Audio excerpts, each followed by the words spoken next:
ये पार्ट 1 के अंतर्गत प्रिय विद्यार्थियों सेकंड यूनिट का आज का टॉपिक आश्रम व्यवस्था से संबंधित है। यानी आश्रम क्या है। भारतीय संस्कृति में इहलोक के समान परलोक पर भी ध्यान दिया गया है। मतलब इसका सामान्य भाषा में अर्थ है कि भारत की सामाजिक व्यवस्था या जीवन दर्शन में व्यक्ति का उद्देश्य न केवल जीवन यापन करना है बल्कि मृत्यु के पश्चात उसे मोक्ष की प्राप्ति भी करनी है या मोक्ष प्राप्त करने के लिए प्रयास करना चाहिए। इसी लक्ष्य या इसी उद्देश्य की पूर्ति के लिए हमारी सामाजिक व्यवस्था में एक व्यवस्था की गई थी जिसे आश्रम का नाम दिया गया। आश्रम मुख्य रूप से एक ऐसी आदर्शात्मक स्थिति है जिसमें ये माना जाता है कि व्यक्ति अपनी आयु के विभिन्न कालों में अपने दायित्वों को पूरा करते हुए इन आश्रमों में रहकर अपने कार्यों की पूर्ति करेगा और अंत में मोक्ष की ओर अग्रसर होगा। आश्रम व्यवस्था को हिंदू सामाजिक संगठन का मूलभूत आधार भी कहा जा सकता है।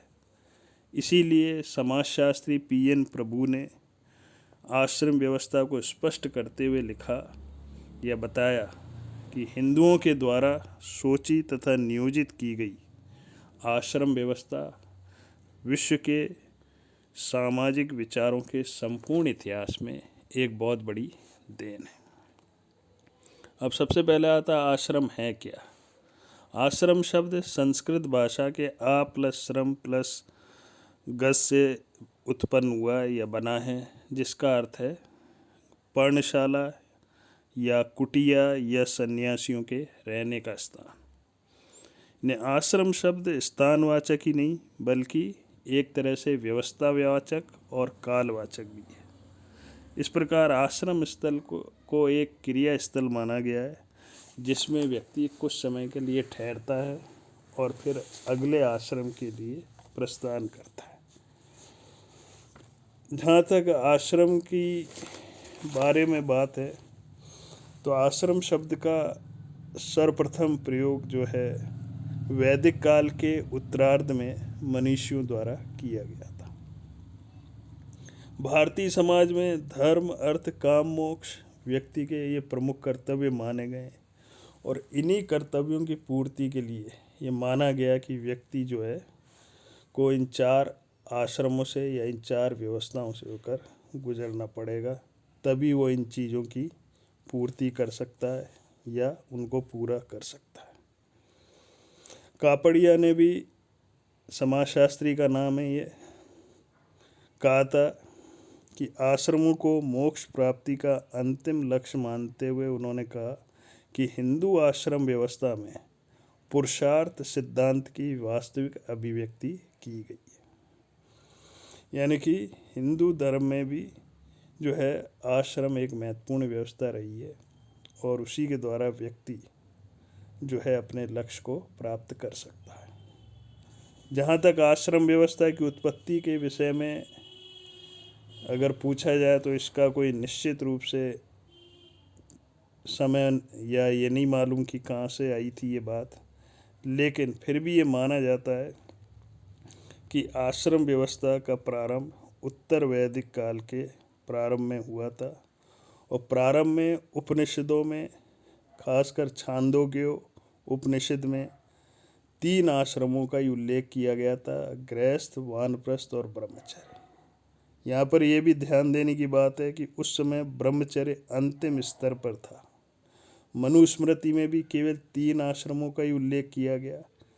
बाद में जावाली उपनिषद में सर्वप्रथम 4 आश्रमों की बारे में चर्चा की गई या बताया गया और उसमें आश्रमों का जो क्रम था उसको भी इस प्रकार से रखा गया, यानी सबसे पहले ब्रह्मचर्य आश्रम होगा, उसके बाद गृहस्थ आश्रम आएगा, उसके बाद वानप्रस्थ और उसके बाद संन्यास आश्रम।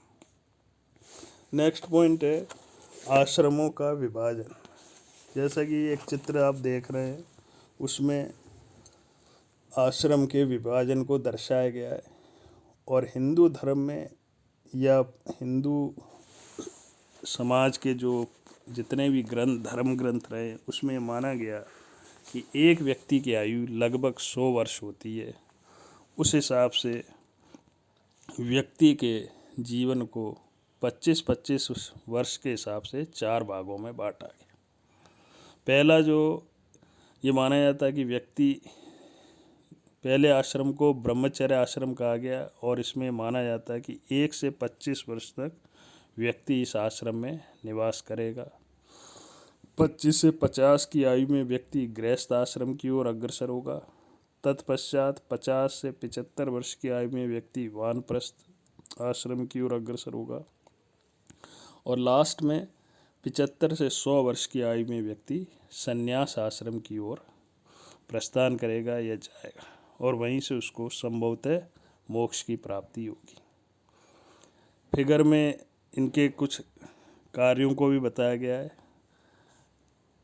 लेकिन आगे चलकर इसके बारे में डिटेल चारों आश्रमों के बारे में अब चर्चा की जाएगी। सबसे पहले आता है ब्रह्मचर्य आश्रम। ब्रह्मचर्य ये माना गया आश्रम व्यवस्था के अंतर्गत कि ब्रह्मचर्य आश्रम जीवन का पहला आश्रम है और जिसका आरंभ उपनयन संस्कार यानी कि जनेऊ धारण के बाद से ही होता है।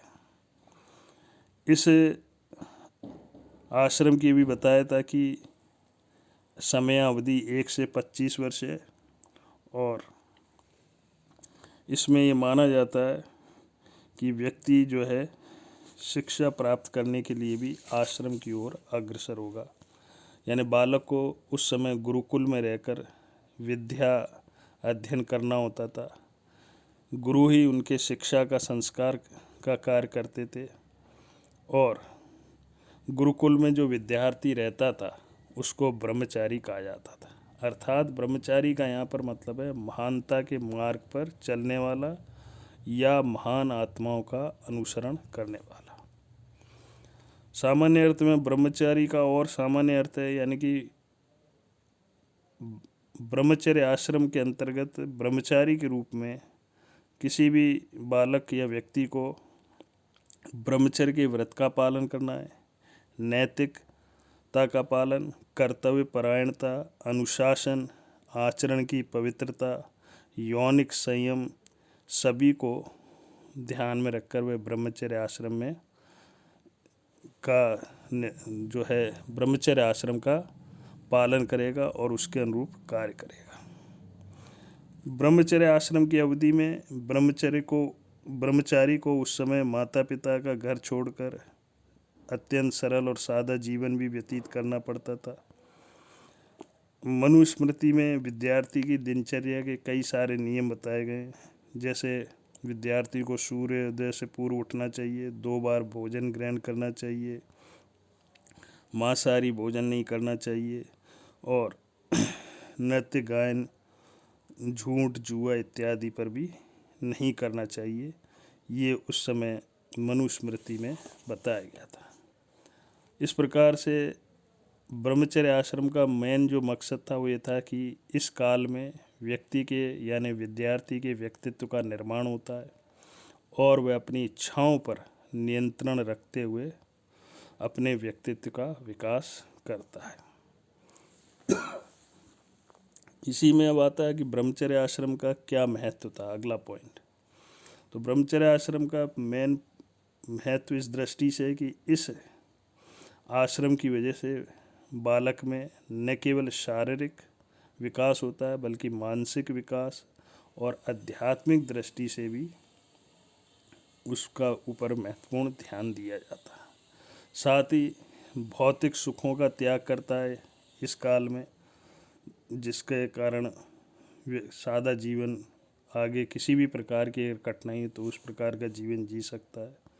ब्रह्मचर्य आश्रम को इस दृष्टि से भी महत्वपूर्ण माना गया है कि इस आश्रम के से जो है बालक भारतीय संस्कृति को स्थिरता भी प्रदान करने में सहयोग प्रदान करेंगे, सांस्कृतिक परंपराओं को बनाए रखेंगे, गुरु शिष्य की परंपरा का निर्वहन होता रहेगा। यही कारण है कि आज भी भारत में गुरु शिष्य की परंपरा बनी हुई है और अध्यात्मिक की ओर भी व्यक्ति अग्रसर होगा। यद्यपि जितना भी ब्रह्मचर्य आश्रम के बारे में बताया गया है, वर्तमान की परिस्थितियों में इस प्रकार की ब्रह्मचर्य आश्रम के अंतर्गत संभवतः भारतीय समाज में कहीं पर भी 1% लोग ही ब्रह्मचर्य